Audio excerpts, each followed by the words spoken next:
મુંબઈથી પર્યાવરણની જાગૃતિ અંગે સુરનગરના આંગણે મહાનુભાવો પધાર્યા હતા। સુરનગરના વઢવાના, જોરાવર નગર, દુધરેજ સહિતના ગામોમાં ગેરેજ ચલાવતા મિકેનિકોને પ્રદૂષણ ફેલાવવા અને પર્યાવરણની જાળવણી માટે જાણકારી આપવામાં આવી હતી। આ કાર્યક્રમમાં ગેરેજના સંચાલકોને લોકોમાં પર્યાવરણ અંગે જાગૃતિ આવે તે માટે સમજ આપવામાં આવી હતી, તેમજ લોકોમાં પર્યાવરણ અને પ્રદૂષણ ફેલાવવા અંગે કાર્યક્રમમાં જાગૃતિ ફેલાવવાનો પ્રયાસ કર્યો હતો। કાર્યક્રમમાં શહેરભરના ગેરેજ સંચાલકો હાજર રહી પર્યાવરણ અને પ્રદૂષણ ફેલાવવા અંગેની જાગૃતિના શપથ લીધા હતા। કાર્યક્રમમાં વિશેષ મુંબઈથી ડોક્ટર એમ.જે. પાનવાલા સહિતના મહાનુભાવો અને આમંત્રિત મહેમાનો ખાસ ઉપસ્થિત રહી કાર્યક્રમને ચાર ચાંદ લગાવી દીધા હતા।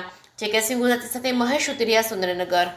Surendranagar two wheeler mechanic welfare society તરફથી અમારા એસોસિએશનના પ્રમુખના હોદ્દે આજે એક ગ્રીન એનર્જી કેમ્પ, જેને કહેવાય છે કે ગ્રીન સર્વિસ કેમ્પનું આયોજન કરવામાં આવ્યું। અમે 100 થી 125 મેમ્બરોએ આ કેમ્પનો લાભ લીધો। ખૂબ જ સરસ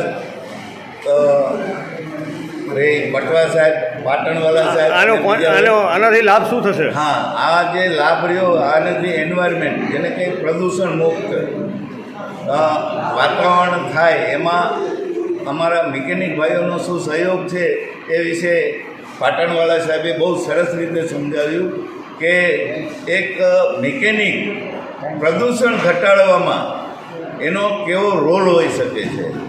જે પ્રદૂષણ દ્વારા પ્રદૂષણ ફેલાવવામાં વ્હીકલ્સનો મોટો એવો ફાળો હોય છે કે જે વ્હીકલ્સને અમે સર્વિસ કરીએ તો એનાથી વાતાવરણમાં કેટલું ઓછું પ્રદૂષણ થાય છે એ અમને આ કેમ્પ દ્વારા જાણવા મળ્યું। બીજું કે અમારા કારીગરોનો શું રોલ છે પ્રદૂષણ ઘટાડવામાં, તો એ અમે આજે આ કેમ્પ દ્વારા અવગત કરાયું અમને। બીજું આ જે અમે આજે આ કેમ્પ દ્વારા જાણકારી મેળવી એ અમારા કસ્ટમર સુધી પણ અમે।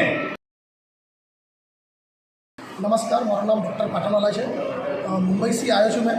हमें बॉश कंपनी साथ में मिलीने एक प्रोग्राम चलावी रहा है जेનું નામ છે ગ્રીન સર્વિસ કેમ્પ। આજે મેકેનિક મારા ફ્રેન્ડ્સો જે છે આ લોકો પ્રદૂષણ ઘટાડવામાં ઘણી મહેનત કરે છે। पिछला कई वर्षों से ये लोग जो काम करे सर्विस करे ये सर्विस करवाથી गाड़ीનું પ્રદૂષણ કમ થઈ છે।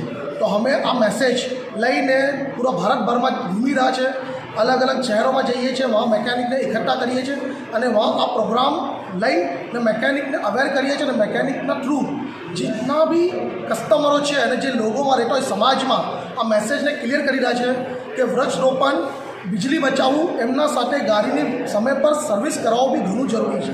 આ અમારો મેસેજ અલગ અલગ જે આપણે વાપરી રહ્યા છે 5000 ગરાજને અમારે ટ્રેન કરવું છે 3 વર્ષમાં। એનાથી ફાયદો શું થશે લોકોને? એનાથી લોકોને એ ફાયદો થશે કે સર્વિસ કરાવવાથી એ લોકોનું પેટ્રોલનું ખપત કમ થશે, પૈસા વધશે, સાથમાં પ્રદૂષણ કમ થશે। આ સૌથી મોટો ફાયદો છે અને દેશની જીડીપી વધશે અને દેશનું આપણે આર્થિક વ્યવસ્થામાં બી એ લોકો મદદગાર સાબિત થશે।